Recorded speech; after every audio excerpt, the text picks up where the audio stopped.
Welcome, everybody. This is the essential questions for this week. So this week we are going to cover module 15.6 and 15.7, which is all about parallelograms. Okay. 15.6, I'm introducing parallelograms and what type of special characteristics they hold. And 15.7, we're talking about specialized parallelograms. Okay, like rectangles, squares, and rhombuses to be exact. So the essential questions for this lesson is: what special characteristics does a parallelogram have? How do I use these characteristics to solve problems?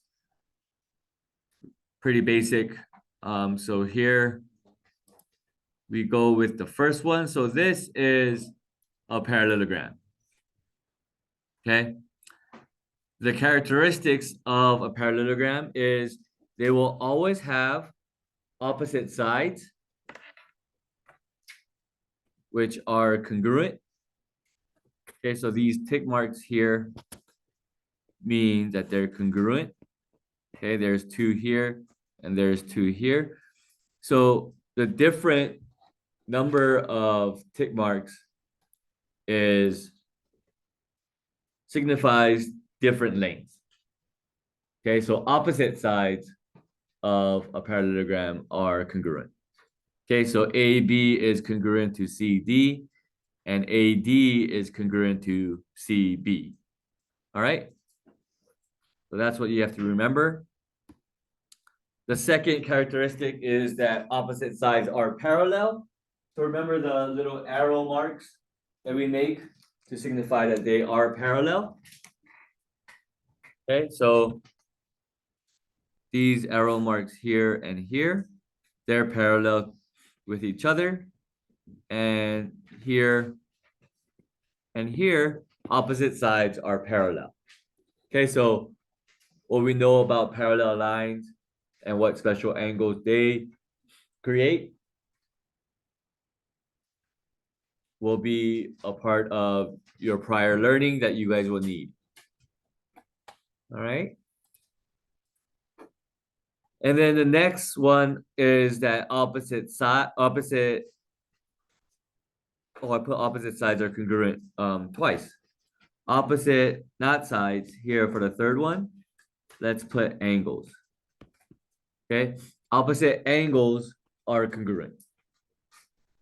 All right, so in this picture here, this angle, and you cannot say angle A, or you cannot say angle C, because if you say angle C, a person, whoever you're talking to, they don't know if you're talking about that angle, or if you're talking about that angle, or if you're talking about the whole thing. Okay, so because there are multiple angles representing angle C or any angle that you see here, right? You got to be specific. Okay, so opposite angles are congruent. So that means that angle BAD, right? This angle here, oops. This angle here is congruent to this angle here, which is DCB. All right, so you have to label it with 3 letters, okay, and build a roadmap. And angle ABC, this angle here is also congruent to angle CDA, this angle here. All right, just know that opposite angles are also congruent. Okay, and we can prove that because the sides are parallel. Okay, and then the last one is that the diagonals bisect each other. Bisecting means that they cut it in half, right? So if I label this point E here, AE is congruent to CE, and BE is congruent to DE. Okay, so point E bisects both diagonals. Okay, that's the midpoint for both diagonals. All right, cool. Those are the 4 characteristics of a parallelogram. Okay, that's the basics. That's your foundation of 15.6 and 15.7. This picture. Okay, and all the characteristics. Because from here on out, once we talk about parallelograms, we know all of these guys. Yeah. Okay. Basically, it's like all equal. The parts of it, yes. Yeah. Okay. And with that said, I'm gonna just cover some examples here. So example number 1 is in this parallelogram, EFGH,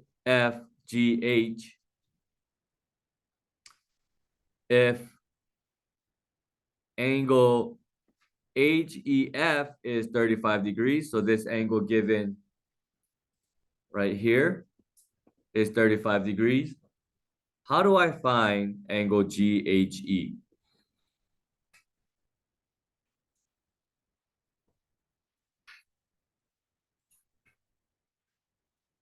Think about it for a second, and we'll come back in a little bit.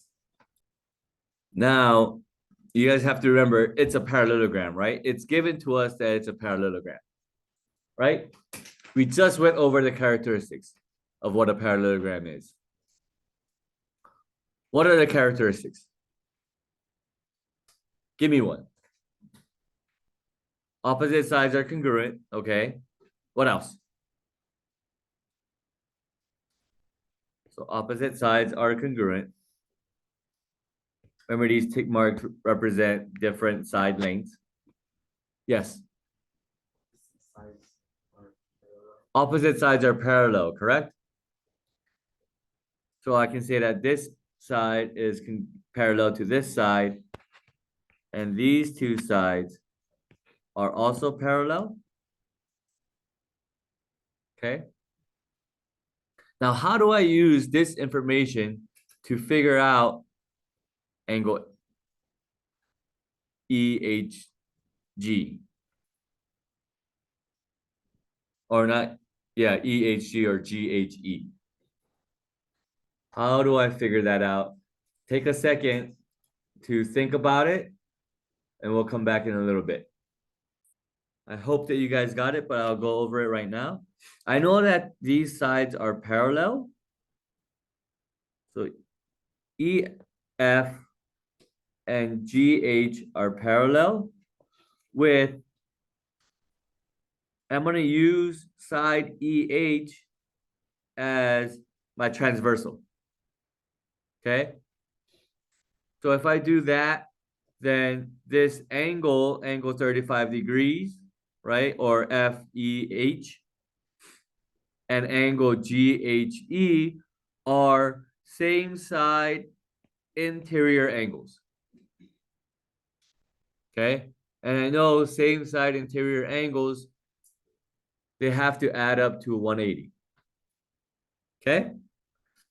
So X degrees plus 35 degrees equals 180 degrees. And I'm just going to solve it.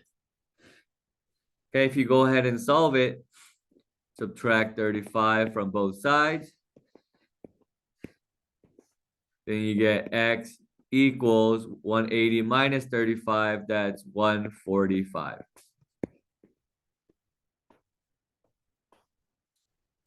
And that's it. Yeah. So we're going to have to use our prior knowledge and what we know about parallelogram or parallel lines for this section as well. Okay. Again, that the parallel lines piece, that module that we went over is essential in parallelograms. Not just because they have the same word, but they have the same ideas as well. Okay? Questions? Yeah. You go over why you didn't highlight that back part. What's the back part? Like, you know how like there's the three sides of an highlight. FG? Yeah, actually. Side FG? I don't need it. You always do that. Well, because I want X degrees, right? I want to figure out what X is. And I have 35. So I just highlighted the parts that I needed. Okay. Yeah.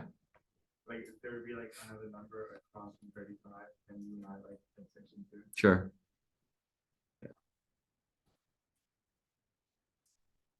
Okay.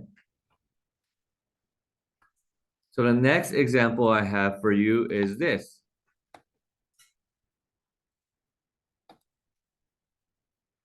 In parallelogram HJKL, if this angle is 145 degrees, what is this angle here?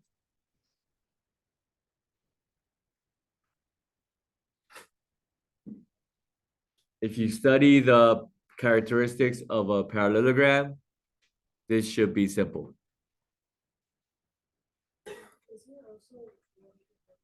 Yeah. X equals 145 degrees because opposite sides are congruent. Okay? Opposite angles are congruent. I'm sorry. All right? Opposite angles are congruent. So if this is 145, the opposite angle is also 145.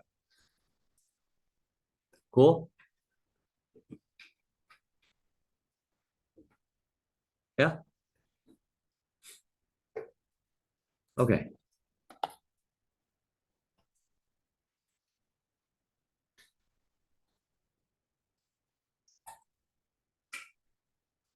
Now let's talk about this one. If in parallelogram CDEF, if FG is 21 units, what is FD? So I want this whole thing here, right? Yeah, that's what I want, or that's what I need. Yeah. If FG is 21, what else is 21?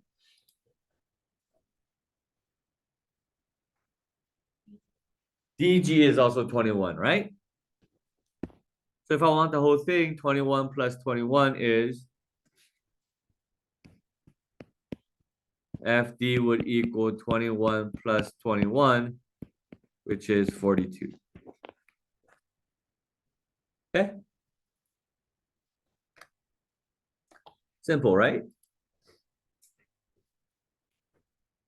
Okay.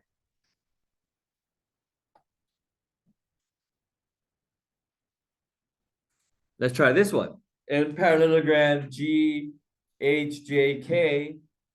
if HK is 18, what is HL? If this whole thing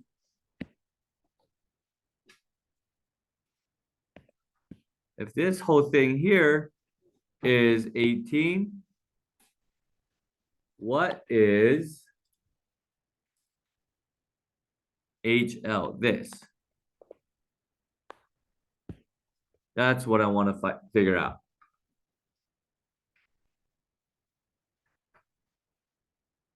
If the whole thing is 18,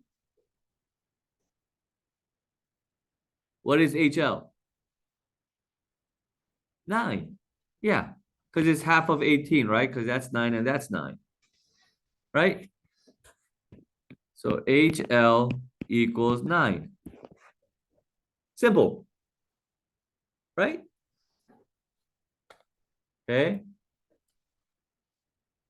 And that's pretty much the lesson. And next week or next class, we're going to talk about special parallelograms. What a rectangle, a rhombus, and a square have that makes it special. Okay, it's a specialized parallelograms. So it's like you have characteristics of your parents, correct? Got my mom's eyes, got my dad's hair. For me, I got my dad's everything. I got my dad's hair in particular, right? And let's say I got my mom's nose, right? But I have something special, right? That my mom or my dad doesn't have, correct? Right? You might be taller than your mom and dad, or you might be shorter than your mom and dad. Yeah, you guys aren't exactly the same, but you bring something else to the table, correct? That no one has. Okay, and that's a little preview of what a rectangle, a rhombus, and a square does in terms of being a special parallelogram. Okay, so that's the lesson for today, and I'll see you on the next one.